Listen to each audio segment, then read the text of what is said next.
172 বছরের পুরনো এই বিদ্যালয়ের সংক্ষিপ্ত ইতিহাস তুলে ধরবার জন্য আমাদের এই ক্ষুদ্র প্রয়াস। ইতিহাসের চালচিত্র, গরিফা উচ্চ বিদ্যালয়।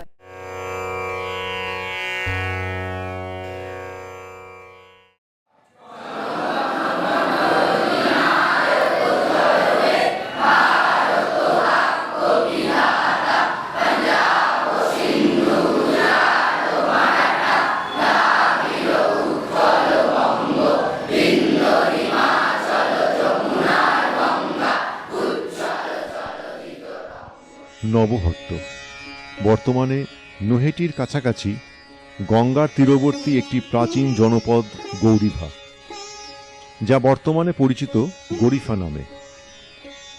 1845 সালে ইংরেজি শিক্ষা প্রসারের উদ্দেশ্যে গৌরীভার সেনপাড়ায় দ্বারকানাথ সেন তাঁর বসত বাড়ির দুটো ঘরে একটি বিদ্যালয় স্থাপন করলেন। নাম দিলেন গৌরীভা মিডল ইংলিশ স্কুল। জমিদার নন্দলাল সেন বিদ্যালয় স্থাপনের জমি দিলেন। ফেরিফান্ড রোড, যার বর্তমান নাম ঋষি বঙ্কিমচন্দ্র রোড, সেখানেই স্থাপিত হল গরিফা মিডল ইংলিশ স্কুল, যা বর্তমানে গরিফা উচ্চ বিদ্যালয় নামে পরিচিত। ইংরেজি শিক্ষা প্রসারের উদ্দেশ্যে বহু মানুষ সাহায্য ও সহযোগিতার হাত বাড়িয়ে দিলেন। বিদ্যালয়ের পুরনো নথিতে এর নিদর্শন পাওয়া যায়। The committee acknowledge with thanks the receipt of ₹50 as donation to the Gorifa ME School. 1862 সালে বিদ্যালয়ের কাছেই গড়ে উঠল গৌরীপুর জুট মিল। মিলের ইউরোপীয় মালিকগণ তৈরি করে দিলেন বিদ্যালয়ের স্থায়ী দালান, এমনকি পরিচালন সমিতিতে যুক্ত করলেন নিজেদের। A meeting of the managing committee of the Gorifa ME School was held in the schoolroom on Sunday the 20th. 1941 প্রয়াত হলেন বিশ্বকবি রবীন্দ্রনাথ ঠাকুর। গরিফা মিডল ইংলিশ স্কুলের পরিচালন সমিতির সভায় গৃহীত হল শোক প্রস্তাব। With feelings of profound grief, the managing committee of the Gorifa ME School places on record their sense of loss at the passing away of one of its finest flowers, Rabindranath Tagore. 1942 Bharat ছাড়ো আন্দোলন সারা দেশকে করে তুলেছে উত্তাল। এই রকম সন্ধিক্ষণে বিদ্যালয়ের প্রধান শিক্ষক হিসাবে দায়িত্ব নিলেন Balaichand Mallick. Mr. Bolai-Chand Mullik, BSc, be appointed as the headmaster of the school. 1945 সালে বিদ্যালয়ের শতবর্ষ পালনের উদ্যোগ নেওয়া হলো।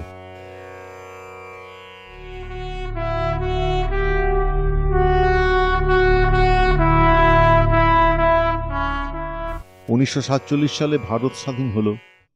Resolved that a sum of ₹20 be granted to each of the old teacher as an independence bonus. Balaichand মল্লিকের সুযোগ্য পরিচালনায় গরিফা মিডল ইংলিশ স্কুল উন্নীত হল গরিফা উচ্চ বিদ্যালয়ে। বলাইচাঁদ মল্লিক অবসর নিলেন। প্রধান শিক্ষক হলেন অজিত কুমার ভট্টাচার্য। রিটায়ারমেন্টের পরে 1973 সালের 1 ফেব্রুয়ারি প্রধান শিক্ষকের দায়িত্ব গ্রহণ করেন। তখন স্কুলের সবশুদ্ধ শিক্ষক ছিলেন, সংখ্যাটা এক্সাক্ট সংখ্যাটা বলতে পারবো না, 14-15 জন ছিল। সহকারী প্রধান শিক্ষক ছিলেন অবনী কিশোর রায়। আমার সময়ের অবস্থায় আমরা এক কথায় বলতে পারি বেশ সুখী পরিবার ছিলাম। আমরা শিক্ষকরা সবসময় একসঙ্গে থেকেছি। একটি সংলগ্ন অঞ্চলে গরিফা স্কুল সবচেয়ে প্রাচীন এমই স্কুল প্রতিষ্ঠা, এবং গরিফা স্কুল থেকে প্রথম ম্যাট্রিকুলেশন পরীক্ষা দেওয়া হয় 1949 সালে। যারা থাকবে তারা এই ভারতও আমি নিশ্চয়ই নিজে থাকবে খুবই আনন্দিত। 1997 সালে মহা সমারোহে পালিত হল সার্ধ শতবর্ষ। 8 দিন ধরে চলল এই অনুষ্ঠান। অজিতবাবু অবসর নিলেন, তার স্থানে এলেন অনিরুদ্ধ গাঙ্গুলি।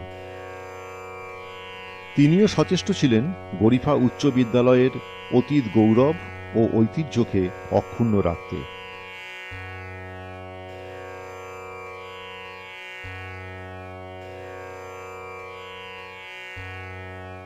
2016 15ই মে আকস্মিক প্রয়াত হলেন ডক্টর অনিরুদ্ধ গাঙ্গুলি। দায়িত্ব নিলেন ডক্টর সঞ্জয় কুমার মণ্ডল। আমাদের বিদ্যালয়ে মাননীয় প্রধান শিক্ষক ডক্টর অনিরুদ্ধ গাঙ্গুলি আকস্মিক প্রয়াণের পর আমাদের এই শতাব্দী প্রাচীন এই বিদ্যালয়ে দায়িত্বভার আমি সম্মানের সঙ্গে গ্রহণ করি। আমাদের বিদ্যালয় বিভিন্ন দিক থেকে আমরা দেখেছি আমরা সমৃদ্ধ।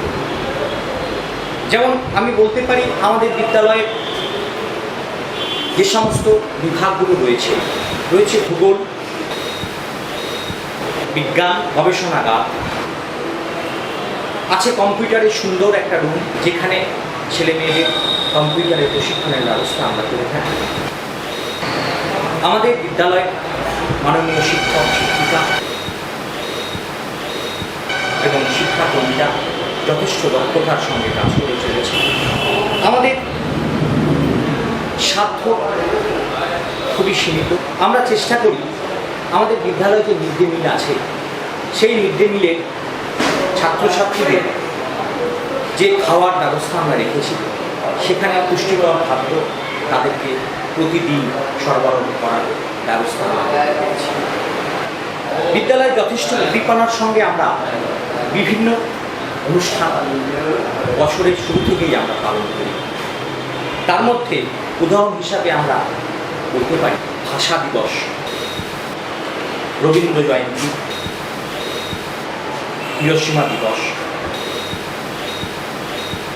শিক্ষক দিবস এবং এছাড়াও অনেক অন্যান্য সামাজিক কর্মকাণ্ড যেটা সারা বছর ধরে নানা কর্মসূচির মাধ্যমে পালন করি। এছাড়া বিভিন্ন সরকারি কর্মসূচিও এবং কর্মকাণ্ডেও আমরা যথাযথ মর্যাদার সঙ্গে পালন করি। তার মধ্যে আমরা উদাহরণ হিসেবে বলতে পারি সবুজ সাথী প্রকল্প,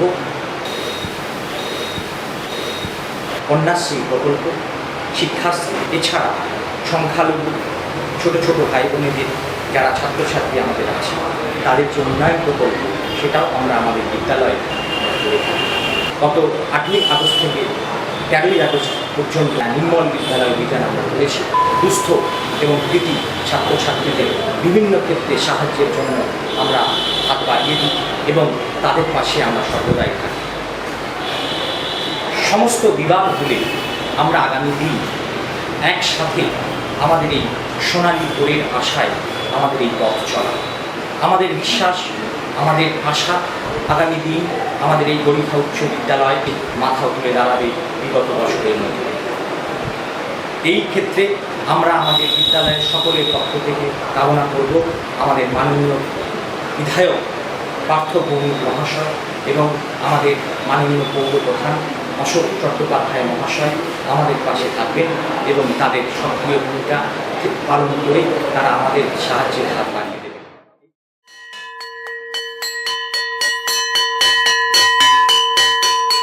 গরিফা উচ্চ বিদ্যালয়ের সঙ্গে যুক্ত সবার আন্তরিক প্রচেষ্টা ও উদ্যোগে শতাব্দী প্রাচীন বিদ্যালয় এগিয়ে চলেছে সোনালী ভবিষ্যতের দিকে।